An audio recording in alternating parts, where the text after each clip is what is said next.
سنہری کی ماں مر جاتی ہے۔ ٹونی چڑیا سنہری بہت رو رہی ہوتی ہے اور وہ بہت چھوٹی ہوتی ہے اور اپنے گھونسلے میں بیٹھ کر روتی رہتی ہے۔ طوطا وہاں آتا ہے اور کہتا ہے سنہری تمہیں میں ایک جگہ چھوڑ کر آتا ہوں کیونکہ ہم میں سے کوئی تمہیں نہیں سنبھال سکتا۔ تمہارا دانا پانی بھی کرنا ہے کیونکہ ابھی تو تم اپنا دانا خود تلاش نہیں کر سکتی ہو۔ میرے ساتھ چلو، میں تمہیں ایک اچھی سی جگہ پر چھوڑ کر آتا ہوں جہاں تم اچھے سے رہو گی۔ وہاں تمہیں دانا بھی ملے گا اور پانی بھی ملے گا۔ سنہری کہتی ہے انکل کیا وہاں پر ماں بھی ہوگی؟ طوطا 2 منٹ تو خاموش ہوتا ہے اور پھر کہتا ہے ہاں ہاں وہاں پر ماں بھی ہوگی اور تمہارے جیسے بہت سارے بچے بھی ہوں گے، ان کے ساتھ کھیلنا بھی۔ پھر سنہری اس کے ساتھ چلی جاتی ہے۔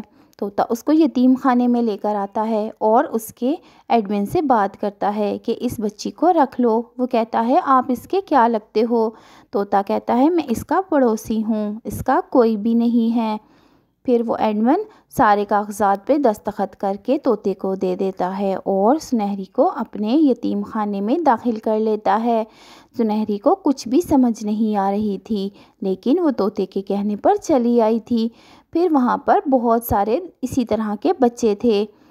ٹونی نے کہا یہاں پر ماں کہاں ملے گی؟ سارے بچوں نے کہا یہاں پر تو ماں نہیں ہوتی، اور سنہری نے کہا کیا انکل نے مجھ سے جھوٹ بولا؟ پھر ایڈمن وہاں آ گیا اور سنہری نے کہا انکل میری ماں کہاں ہے؟ ایڈمن کہتا ہے بیٹا تمہاری ماں تو مر گئی ہے، یہاں پر وہی بچے آتے ہیں جن کے ماں باپ نہیں ہوتے، اس لیے ہم ان کو یہاں پر رکھ لیتے ہیں۔ تو سنہری بہت روئی اور کہا مجھے تو میری ماں چاہیے تھی، ہریل انکل مجھے جھوٹ بول کر یہاں لائے ہیں۔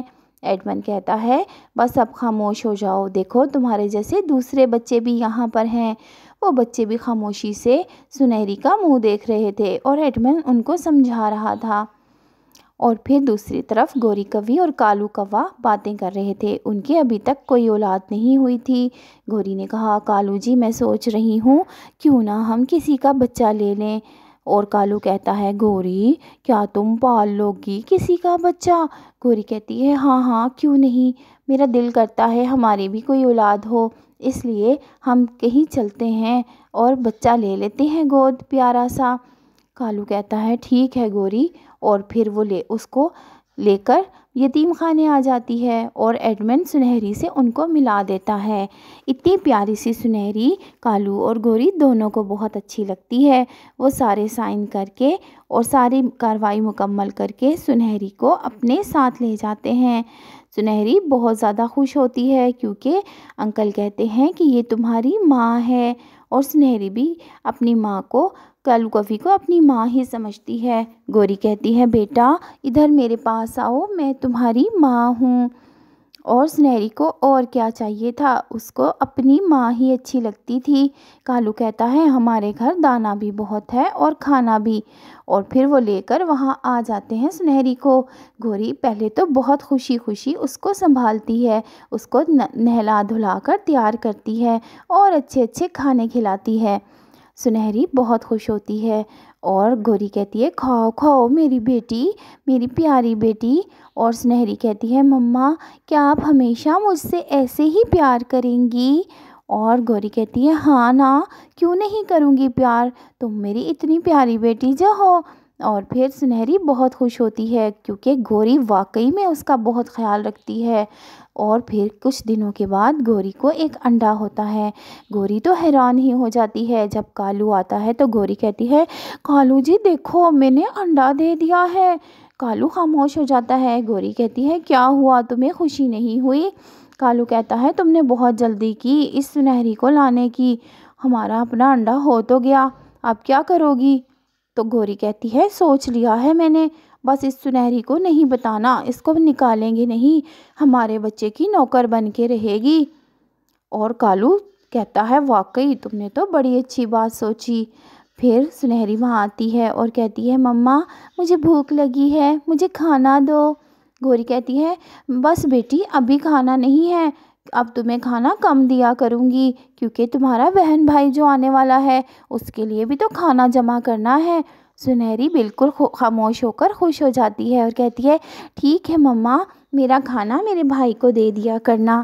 اور پھر کچھ دنوں کے بعد اس انڈے میں سے ایک بچہ نکلتا ہے جس کا نام راجو رکھتے ہیں، اور سنہری بہت خوش ہوتی ہے اپنے بھائی کو دیکھ کر، اور وہ پورا دن اس کو گود میں لے کے جھلاتی ہے، کیونکہ گوری اور کالو تو دانے کی تلاش میں نکل جاتے ہیں اور سنہری کو کہتے ہیں کہ اس کا خیال رکھنا ہے۔ اور وہ جو تو کوا اڑنے کی کوشش کرتا ہے، لیکن اس کو ابھی اڑنا نہیں آتا، تو وہ گر کر زخمی ہو جاتا ہے، اس کا پنکھ ٹوٹ جاتا ہے۔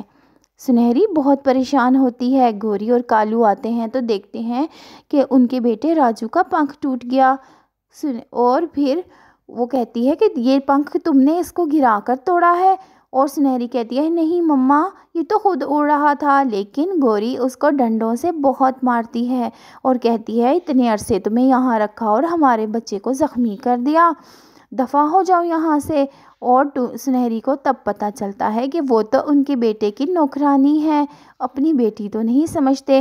سنہری اپنی ماں کے گھر آ جاتی ہے جو اس کا پرانا گھر ہوتا ہے، اور وہاں آ کر کہتی ہے بس اب میں یہیں رہوں گی، کہیں بھی نہیں جاؤں گی، اب میں اپنا دانہ خود تلاش کروں گی اور مجھے کسی کی مدد کی ضرورت نہیں ہے۔ پیارے بچوں، ہمیشہ اپنے کام اپنے حوصلے سے خود کرنے چاہیے، کیونکہ ہمیں کسی کی مدد لینے کی ضرورت ہی نہ پڑے، اللہ ہی کافی ہوتا ہے ہمارے لیے۔ پیارے بچوں، کہانی اچھی لگی تو لائک ضرور کرنا اور ہمارے چینل کو سبسکرائب بھی کر لینا۔